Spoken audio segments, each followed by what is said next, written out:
So we are here today, myself, Kathy from the Blue Butterfly, and my good friend Wyn Abbot, to talk to you about a new podcast that we are very excited to be launching. You may know me, as I said, as the Blue Butterfly. That's my online presence. I am an intuitive, a natural intuitive. I'm a Reiki master. I do a lot of intuitive card guidance readings, and I share guidance and information about astrology, especially moon cycles, on my page, The Blue Butterfly. And I'm going to pass you over to Wyn. Wyn, tell us something about you. Hello, well, I'm Wyn Abbot, and I am an author and an artist, and you may know me from my Facebook page and my books, but all of my work is about ancestral cultures and ancient goddesses and gods, and on the myths, which I try to unpick the myths to find out how they affect us in present day and how they have influenced history. So I am obsessed with mythology and history and the stars and everything like that.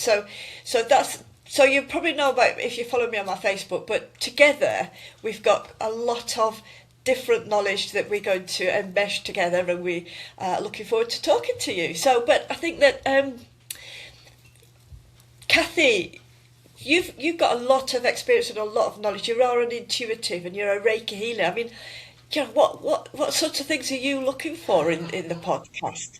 Well, I think we've both got the same goal, in that we are going to be digging for some wisdom in some subjects that perhaps are a bit mysterious, perhaps are shrouded, in myth and legend, but there's always a kernel of historical truth there.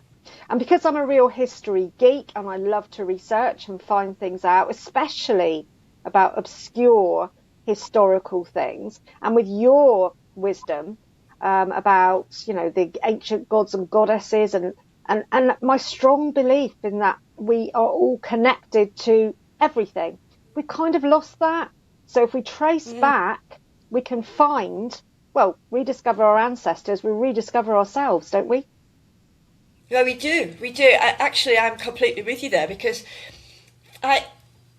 I'm never satisfied with what I see at face value. I want to follow the thread back to the beginning and think, well, where did this come from, and who said that, and why is that? And I think that's what I certainly do in my books, and in my posts. Is I don't just look at a myth. I look at where it came from and the starting point, and go back as far as we possibly can, to unravel it all, to make sense of it all, because a lot of the things that we're interested in, they're not just like myths for entertainment. They're not stories just to entertain at all, are they? There's a real depth and a meaning behind them. Of course. And that's the exciting bit. We have so many subjects, haven't we, that we want to cover. And the good thing is, you know a lot about your stuff.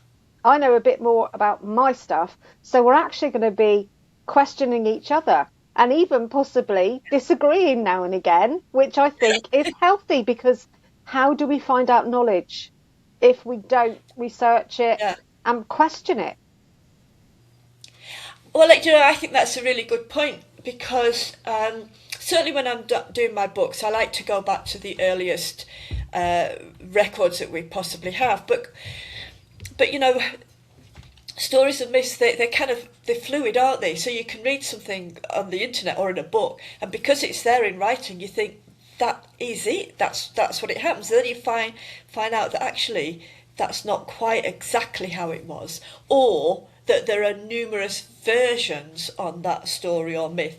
So that's the difficult thing, isn't it? It's like going down a rabbit hole, don't you think? Yeah, and it's like building jigsaws. And it came into my mind yesterday, because the other job that I do involves working in a local Georgian mansion, and I do talk about things that happened in history in that house, and then they generally spread to to wider subjects. And one thing I was thinking yesterday, so many things that we take as read these days, the things that we just do because they are tradition, custom, whatever. For example, christening dresses. Okay, so this isn't a perfect example. People get put in christening dresses. What I didn't know until I researched it was that babies are put in christening dresses these days because a lot of the time in the past, especially if they were a rich baby, a titled heir, they would be open to kidnap. And if they were in a christening dress, they didn't know if they were a boy or a girl. And so were they worth kidnapping? And we put babies in christening dresses now, and nobody really knows why. No, I didn't know that. I'd never heard that. That's really interesting. But it's right, because, I mean, I know what you're saying, and we can't always, we just take things because we've always done it in a certain way. And a friend of mine asked me to proofread something that they'd done, and she'd put something, I'm not going to kind of say what it was, but she'd put something that I thought, that's not true, and I knew it not to be true. But when I asked her about it, she'd been to a lecture and the lecturer had said this, and she had the notes from the lecture. So therefore she was thought it was true. She didn't do any fact checking and she didn't look anywhere else. But it was fundamentally wrong, and it would have caused a problem for her if she'd have carried on, Ah, if she'd have published that. good job you Um, spotted it, Win, with your eagle eyes. yeah, yeah, and I think that's the thing. I mean, we take things at face value because it's either always been done or we've read it and therefore it must be true. And obviously it isn't always. And I'm not saying that we're going to always get it right. We don't know everything, Of do course we? not. But we're going to dig deep, aren't we? I think that's the thing. I And think you dig deep, I too. do anyway, yeah, because I'm just a real history nerd and I just love to dig as deep as possible. But, even things that happened, if you think about the human race has been around for thousands upon thousands of years, yeah. So even things that really, you think about that, are quite relatively not very long ago, like the Titanic. I mean, how many myths are there about that? And that was, in the grand scheme of things, only 100 years ago. So if you're Yeah. going back Yeah. further and further and further, then just imagine what we're going to be opening up. Yeah. Oh, absolutely. And when we said we were going to talk about gods and goddesses, didn't we? And Yeah, and on the surface, it looks like there's thousands and thousands and thousands of gods and goddesses, and in reality, a lot of those were regional goddesses. But also, we find the same god and the same goddess being adopted and merged into other cultures with different, and they become different names. But often we can follow one or throughout the history, history. and Yeah. that's something that we're going to be doing as well, because there's so much, isn't there? We could do it all today, really, couldn't we? I think we Yeah, we could. we could This just. would be a very, very, very, very long podcast, and everybody would start dropping off, which is what we're not really aiming for. No, But one of the I know. subjects we're going to be covering first, or the one we're going to be covering first, is ancestral memories. And it's a wide subject, but important to say. I think we're not going to be focusing on things like traditions that have come down from a few grandparents back. We're going to be covering more, perhaps trauma, etc., that's happened in the past that can even change DNA. More about that in our episode. But so you can trace these things way, way, way back, and they can show up in further generations. It's kind of like you can be making perhaps a particular recipe and you're stirring a soup or something, you just feel it, or you go to a place and you feel somebody else has made this feels right. Or you start a new hobby and you just know in my bones this is what I should be doing, and you can then work out that perhaps somebody in your past did just that. Yeah, I think so. I think the whole thing about ancestral memories is really, really interesting and really important. I mean, sometimes you either just you feel that you know something or you've been somewhere, and so we're trying to unpick what do we mean by ancestral memories, Yeah. relating that to the myths and the histories that go along with that, and even if you look at kind of the indigenous aborigines and the dream time and the song lines, and so ancestral memories is very wide subject, isn't it? I mean, And it's it's got we've got so you know much it's to talk things about with. like everybody has people in their family who have perhaps had to move a long way for whatever reason, and through trauma, they've had to set up somewhere else in the world, and then a person might go back to that place where they started. Somebody in one of their ancestors, and they don't even know. For example, my ancestors, they came over to England from the potato famine. So that kind of trauma, that's the kind of thing, and that journey and that strength and all that sort of stuff, that's the kind of thing we're going to be focused on. And also, I think perhaps that things that have happened to ancestors in the past perhaps land with us for us to make things right in a way. Yeah, yeah. I mean, I think you can be drawn to a place and not know why, and when you start to look back, you think, oh, that's interesting. My relative was, but I think there's an awful lot, and there's also not just talking about kind of our understanding of ancestral memory, but looking at some of the studies that have taken Yeah. place to demonstrate. I mean, we don't want to give away too much today, obviously, so I'll No. stop, but. Um, yeah, I think that's really important that we think, okay, because there's been quite a lot of different studies undertaken. Which we will Um, go into in greater detail, won't we? yeah, we will.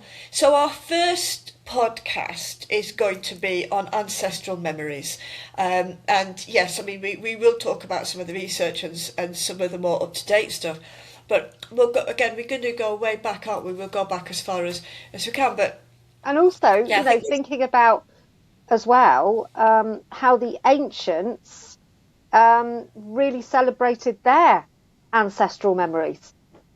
Yeah, I think that's really important because I mean, if we look at and all of those that it doesn't matter whether you follow a Norse or a goddess tradition or whatever, ancestors and ancestries was very very important, and they are today, but they were celebrated in a different way.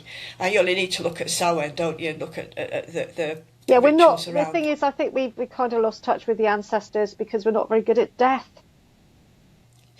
Well, yeah, but there's a good, and I think that will come through in some of our podcasts, won't it? Because Definitely, you know, definitely. because I think certainly when we're looking at the ancient myths and what have you, they are embedded in life, death, rebirth, and what have you. But yes, we have been taught to fear death instead of seeing it as part of life, which is not how our ancestors saw it at all.